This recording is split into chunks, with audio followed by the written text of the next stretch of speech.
Well, a national teacher shortage is making ag education positions difficult to fill. The University of Nebraska recently announced plans to bolster recruitment and support for high school ag ed instructors.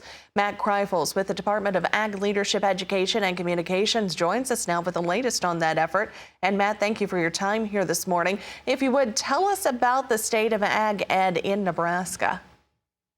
Good morning, Janet. The state of agricultural education in Nebraska is pretty exciting.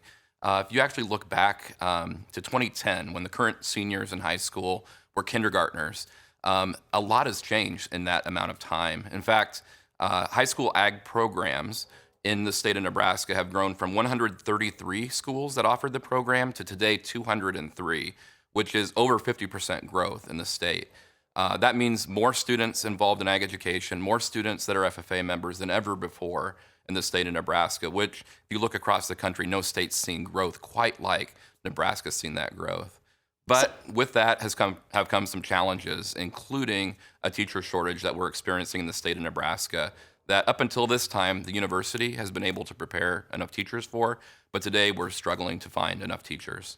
So what is the state doing to address the shortage? Well, we're working between the University of Nebraska-Lincoln, which is the only place that graduates high school ag teachers in the state, and the Nebraska Department of Education, and partnering with other organizations to get the word out that we need more teachers.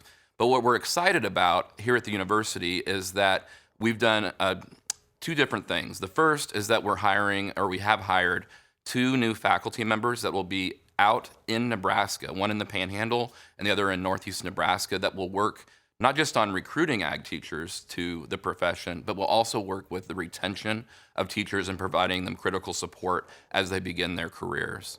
The second part of that strategy is working with and hiring a new faculty member that will be joining our faculty here on campus in Lincoln to help prepare those future teachers.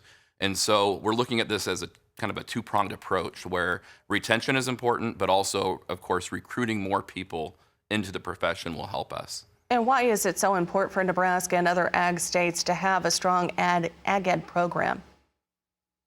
Well, like many states, agriculture is our largest industry, and high school agriculture programs really serve as the funnel to the talent pipeline. We need more students than ever to enter the agriculture profession across the board, and agriculture teachers are the best way to get more students interested in ag and to help them see a future in the agriculture industry. Matt, on that note, for those folks who are graduating here in just a couple of months from college, maybe they don't have an ag ed career lined up yet, how difficult is it to maybe move out of their home state where they've trained and received their teacher certification to come to a state like Nebraska to maybe fill one of those positions? We are open to people from all sorts of backgrounds, including if they're trained out of state to come to Nebraska. If they have questions, they can contact me at the university, also through the Department of Ed, and we'll help them find a pathway to teaching in Nebraska. All right. Well, thank you very much for your insight today. University of Nebraska Associate Professor Matt Kreifels joining us today. We appreciate your time. Go online to unl.edu for more information.